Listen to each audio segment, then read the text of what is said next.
last video, I traced the history of the cynical superhero from the 1970s Bronze Age all the way up to The Boys and Invincible. I called it the origin. But was my first video wrong? Before the Bronze Age, there was the Silver Age, campy, silly, and harmless. And before that, there was the Golden Age, where Batman carried a gun, Superman fought slumlords, and heroes killed without a second thought.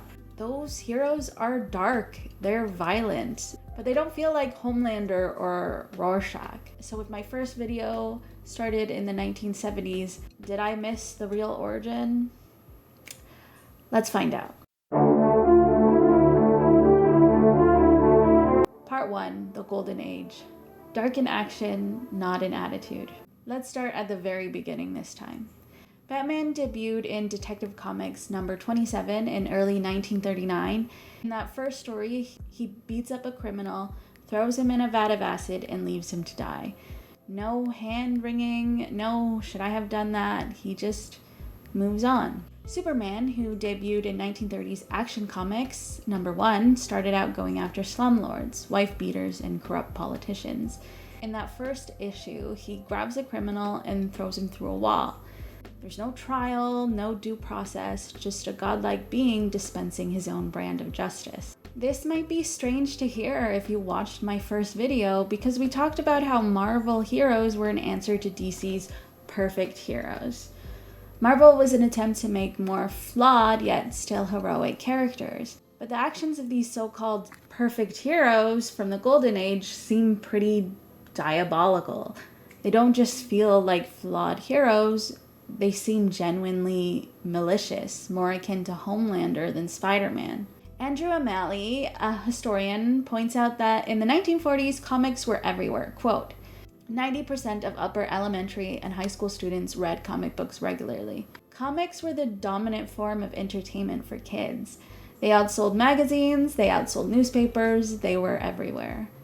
And the people who were worried, the parents, the psychologists, the politicians, they worried about violence more so than cynicism or moral complexity. Just kids seeing bad things. Julian Chambliss, a scholar and historian, puts it this way. The Golden Age superhero emerged from the social, political, and economic issues of the Progressive Era, the Great Depression, and World War II. The first superhero appeared in 1938, right in the middle of the Great Depression. 1 in 4 Americans were unemployed, banks were failing, people were losing their homes. Batman showed up in early 1939, as the world was spiraling towards war. Nazi Germany was aggressively expanding, the horrifying shadows of what would become the Holocaust were forming, the world was on fire. These stories weren't about flawed heroes questioning their own morality, they were power fantasies. People wanted to see bad guys get what they deserved. They wanted to see justice, swift, absolute, and satisfying. And they didn't need a lecture about whether the hero was becoming the villain. The villain was the guy who caused the depression. The villain was the guy with the swastika. The villain was obvious. Hocus. O'Malley describes the violence of Golden Age heroes as reflecting a desire for large-scale vicious and absolute judgment. Absolute judgment without due process, without moral complexity, just a hero who knows what's right and a villain who's obviously wrong. This is different from the cynicism that would come later. At least to those actually reading comics at the time, this is catharsis. So if the Golden Age isn't the origin of cynicism, if Batman killing a criminal in 1939 wasn't seen as dark, then my previous video still holds up pretty well. But how do we get from that brutal hero to the overly campy Adam West type depictions of superheroes? We need to talk about what happened in between, and for that, we need to talk about the man who almost killed comics. Part 2, the moral panic, when comics were demonized. In 1954, a psychiatrist named Dr. Frederick Wertham published a book called Seduction of the Innocent. His argument was that comic books were turning children into juvenile delinquents. He pointed to Batman and Robin and implied something even worse, that their relationship was homosexual and would corrupt young boys. Wertham's evidence for this, Batman and Robin lived together and wore tight clothes. That's pretty much it.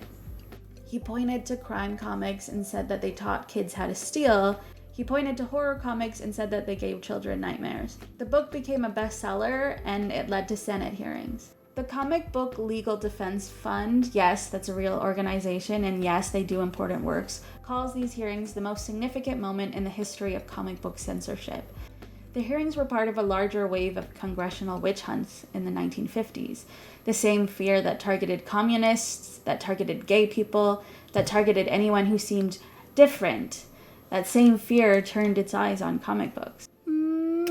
Hello? Do you have an opinion on this? Scholar Carol Telly documented how Wertham manipulated evidence. She writes that he manipulated, overstated, compromised, and fabricated evidence to make comics look dangerous. He quoted kids out of context, he ignored data that didn't fit his conclusions, he straight up made things up, and because he was a psychiatrist with a fancy title, people believed him. The industry panicked. Fearing a total government shutdown after the hearings, comic book publishers surrendered and created the Comics Code Authority, a self-censorship board. Here's how it worked. If a comic didn't have the code stamp, many stores wouldn't sell it. Distributors wouldn't carry it, parents wouldn't buy it for their kids, so publishers had a choice.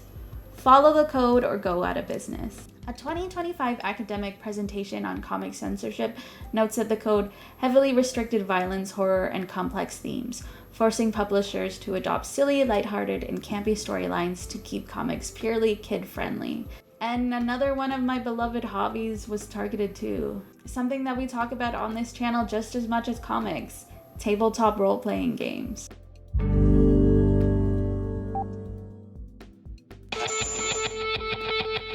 It began as a cult phenomenon, then it caught on. Now a new game is sweeping the country. You will burn forever and ever in eternal torment. You are no more.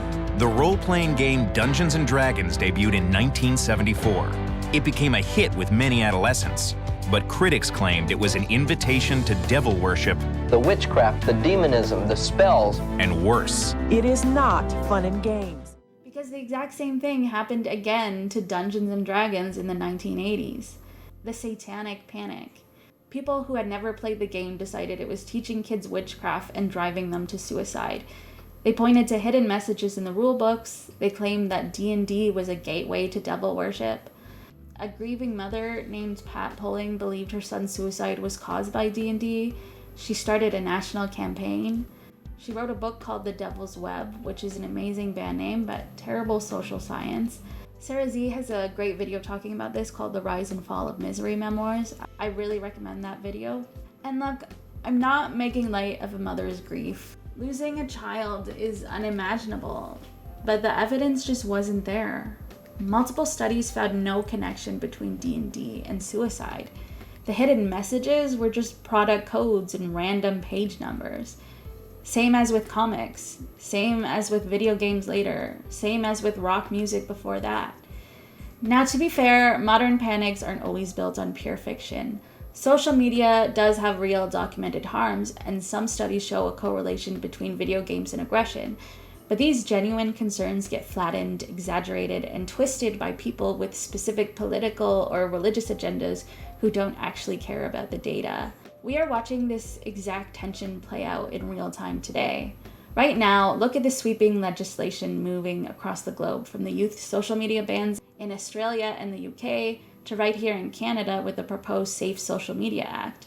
On one hand, many parents and experts look at this bill and see a long overdue shield against algorithms designed to fuel teen addiction, cyberbullying, and severe mental health crisis. The harm is real, and the desire to protect kids is entirely valid. But on the other hand, critics worry that the pendulum is swinging away from protection and towards government overreach.